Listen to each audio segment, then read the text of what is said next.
उपमुख्यमंत्री अजित पवार आणि खासदार अमोल कोल्हेंच्या वादात आता पाकिस्तानची एंट्री झाली। खासदार डॉक्टर अमोल कोल्हेंनी केलेली टीका अजित पवारांच्या चांगलीच जिव्हारी लागली आहे। अजित पवारांच्या दिल्ली वारीवरून अमोल कोल्हेंनी निशाणा साधलाय। पाहुयात पाकिस्तानच्या एंट्रीचा हा पॉलिटिकल रिपोर्ट।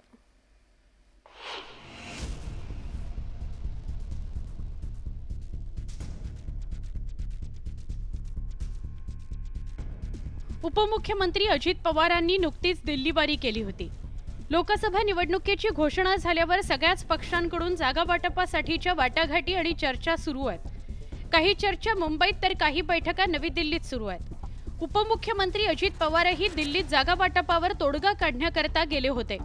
तिथे महायुतीतील वरिष्ठ नेत्यांची बैठक झाली होती, पण त्यावरूनच एनसीपी शरदचंद्र पवार पक्षाचे खासदार डॉक्टर अमोल कोल्हेंनी अजित पवारांवर हल्लाबोल केला। अजित पवारांना याआधी स्वतः निर्णय घेण्याचे अधिकार होते, पण आता दिल्लीवारी करावी लागतेय असा टोला कोल्हेंनी लगावला।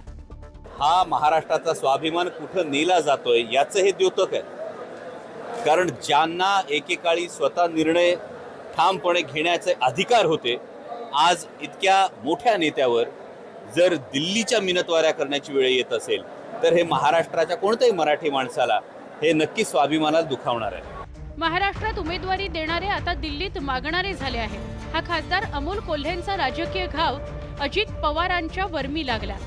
संतापलेल्या अजित पवारांनी अमोल कोल्हे यांना पक्षात मीच घेतलं आणि तिकीटही मीच दिलं होतं याची आठवण करून दिली। निवडून आणण्यासाठी जीवाचं रान केलं, पण काळानुसार दिवस बदलतात।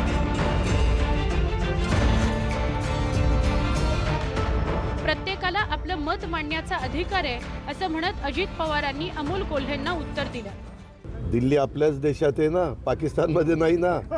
आपल्या देशाची राजधानी आहे। अमोल कोल्हेंना पक्षात मी घेतलं, तिकीट मी दिलं, निवडून आणण्याच्या करता जीवाचं रान आम्ही लोकांनी केलं। आता ठीक आहे, काळानुरूप दिवस बदलतात। लोकसभेचा 5 वर्षांचा काळ पूर्ण न करताच अमोल कोल्हे राजीनामा देणार होते असा दावाही अजित पवारांनी केला। एकंदरीतच लोकसभा निवडणुकीच्या तोंडावर शिरूर लोकसभा मतदारसंघावरून चांगलेच राजकारण पेटलंय आणि त्यामुळेच की काय जागा वाटपाचा मार्ग थेट पाकिस्तानला जाऊन पोचला असं म्हटल्यास अतिशयोक्ती होणार नाही। Bureau report, news 18 Lokmat.